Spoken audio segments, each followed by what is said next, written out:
You're very welcome back to Unstable TV. So today we got a suggestion from our Indian reaction playlist.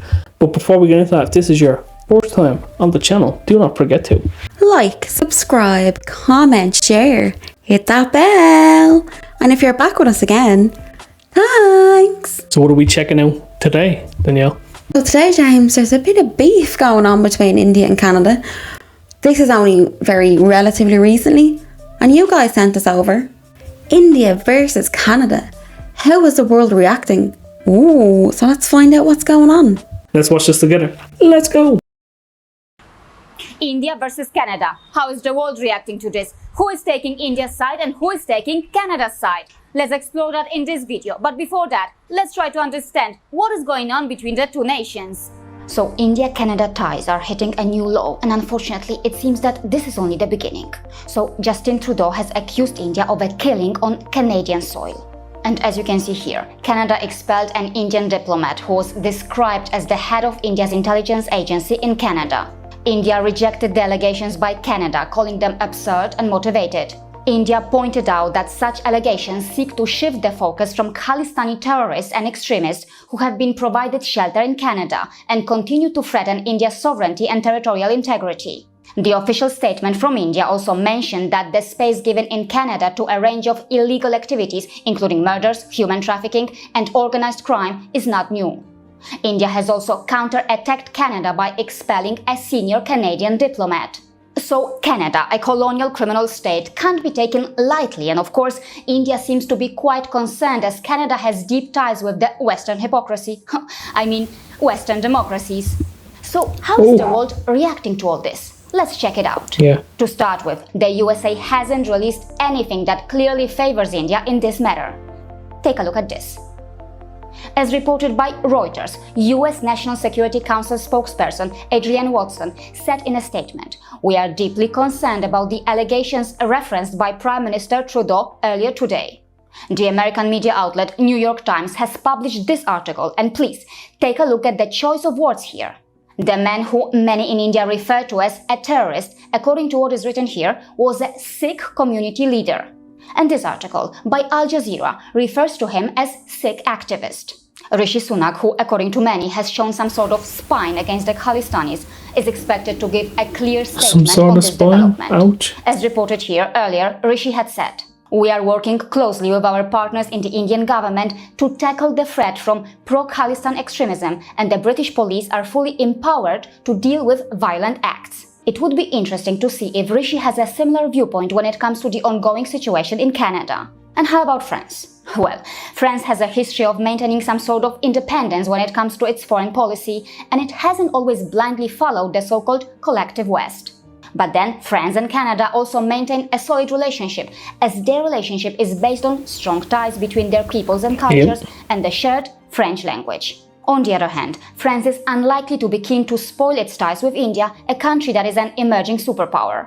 But then, French state-owned international news channel France 24 uses words that are not going to please India.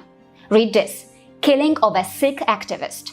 Yes, for many Indians, a terrorist, but for the French state-owned international news channel, he was a Sikh activist. Pakistan's position is well known. It has been observed that Pakistan is obsessed about spreading terrorism in India and has exploited the Sikh community to achieve its nefarious agenda.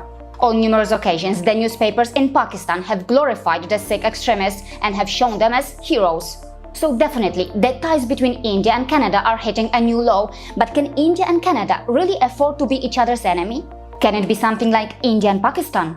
Well, as far as India and Pakistan are concerned, it was observed that India and Pakistan have a little economic contact, but on the other hand, India and Canada are deeply intertwined in so many ways. For example, Canada hosts one of the largest Indian diasporas in the world, numbering 1.6 million people of Indian origin, accounting for more than 3% of the total Canadian population and 700,000 NRIs. Canadian pension funds have cumulatively invested around $55 billion in India. More than 600 Canadian companies have a presence in India, and more than 1,000 companies are actively pursuing business in the Indian market. Indian companies in Canada are active in information technology, software, steel, natural resources, and banking sectors. And as reported by the MEA, recently India became the top source of foreign students studying in Canada. So the situation is complex, and it is important that both nations find an effective solution before things get worse. See you again. First off, a very big shout out to the original content creator. Do make sure you check her out, give her a like, subscribe, and share, and all that good YouTube stuff. Thanks again to you guys for sending this through to us. There is a lot going on here between India and Canada. We weren't aware of that side of Sikhs, that it's not activism, it's terrorism, and we didn't know Pakistan were supporting it like that. What do you think of that, Danielle?